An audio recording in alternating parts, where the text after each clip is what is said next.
A few days ago, Mayor Keith Wilson announced that he is planning to evict about 90 people from the Safe Rest Village sites that are not engaging in services.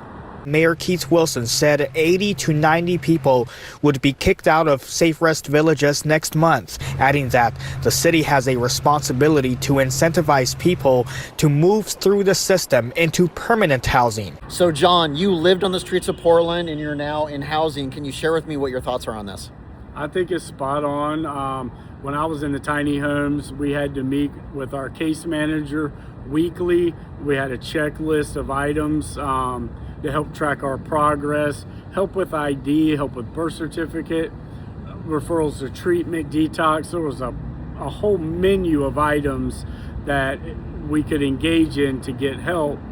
Now, John and I debated this a little bit this morning where I thought, well, did the social service system do enough to help them? Were they assertive enough? Did they work on motivational interviewing? Did they make a genuine effort to help these people, right? And so, according to John, you believe they probably did. I'm not so sure, but again, specifically, this is for people who have not engaged in services. And those 90 beds, John and I agree, should go to people who are motivated towards change and who want to leave the streets permanently. Whether Kevin feels that the outreach workers, once they got in, are doing enough, well, I can personally say, yes, they were, because I was in them. But let's just look what's already been done.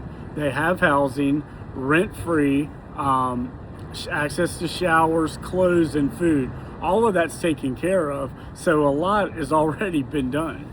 Yeah, and in this clip, a girl who lives in one of these safe rest villages agrees. I think it goes by a case-to-case basis, but some of them genuinely are effing off and should be evicted. It depends.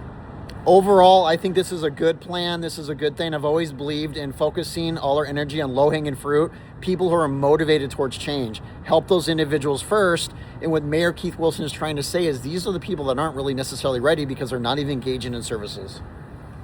But he's also saying that, he's not just going to kick them back out on the streets. He's just going to still make sure they have a safe place to sleep and a bed to stay, but that's probably going to be back at emergency overnight shelter or a 24/7 shelter. And I'd like to think with these 90 plus individuals that if they were to make a change today and said, oh my God, okay, this city is serious, I kind of believe they'd be able to save their own butts and actually stay there if they show they can engage in services.